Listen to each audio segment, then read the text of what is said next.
红盒子里的秘密。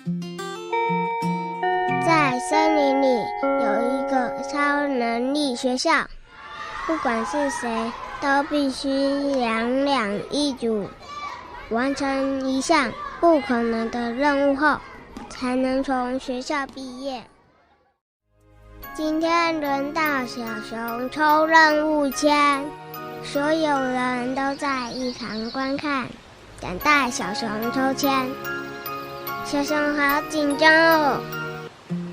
小熊抽到的签上面写着：到斗斗山帮驴子爷爷找到红盒子。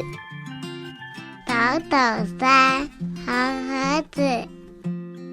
小熊摸着头想：咦，这是什么任务啊？跟小熊抽到同样任务的是眼镜猴。聪明伶俐的眼镜猴发现自己的伙伴竟然是慢吞吞的小熊，忍不住嘀咕了：什么嘛，我也太倒霉了吧！斗斗山除了路很陡外，听说还充满着令人发抖的东西，像是抖抖虫、抖抖蛇、抖抖树，更可怕的是抖抖怪。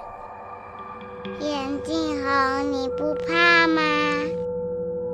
眼镜猴没好气地说：哼，有什么怕的，胆小鬼！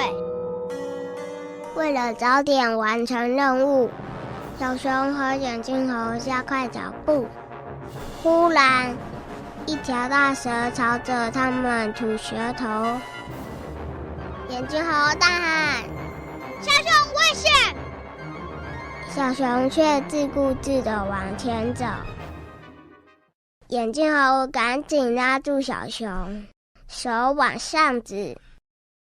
小熊抬头一看，吓得目瞪口呆。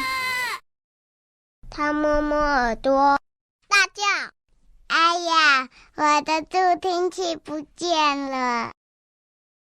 原来小熊的助听器不见了，所以没听到眼镜猴的警告声。小熊急着不知如何是好，捂着脸哭了起来。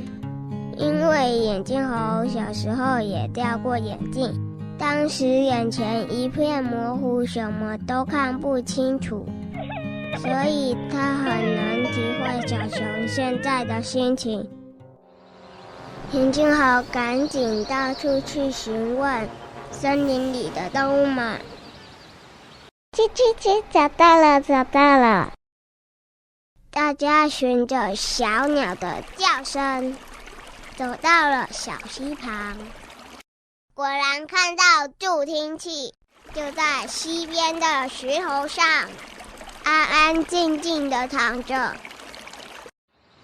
戴上助听器后，小熊感激地说：谢谢你们，我回去要告诉大家，斗斗山有一群可爱又善良的好朋友，一点都不可怕。几天后，他们终于到了斗斗山的顶端。小熊和眼镜猴到处翻找，却怎么也找不到驴子爷爷的红盒子。这时，池子里冒出一只老乌龟。小熊和眼镜猴上前问：乌龟爷爷，你知道红盒子藏在哪里吗？老乌龟说：仔细听好咯，你们得再往里面走，会看到一个很小的洞口，穿过洞口会看到一道瀑布，红盒子呢就在瀑布旁边的。是啊，我们知道了。他一溜烟地冲向瀑布。小熊则仔细听完老乌龟的话后才离开，快步追上眼镜猴。他们来到瀑布前，眼镜猴东张西望，抓着头说：“奇怪啊，没有看到红盒子啊。”小熊说：“刚刚乌龟爷爷最后有提到紫色花下面。”咦，有吗？果然，他们在一朵紫色花下面真的找到了会发光圆圆的红盒子。眼镜猴兴奋地大喊：“小熊万岁！红盒子万岁！”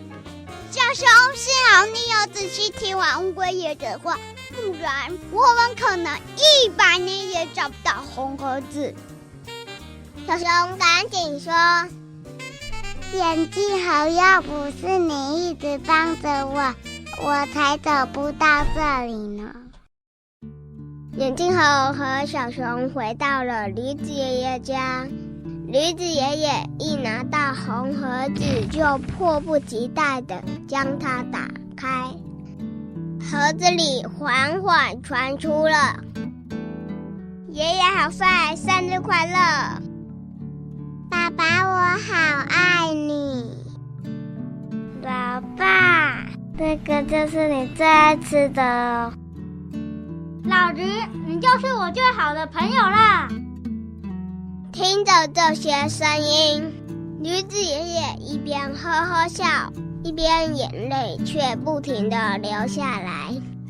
原来红盒子里的秘密，就是这些来自家人朋友充满爱的声音。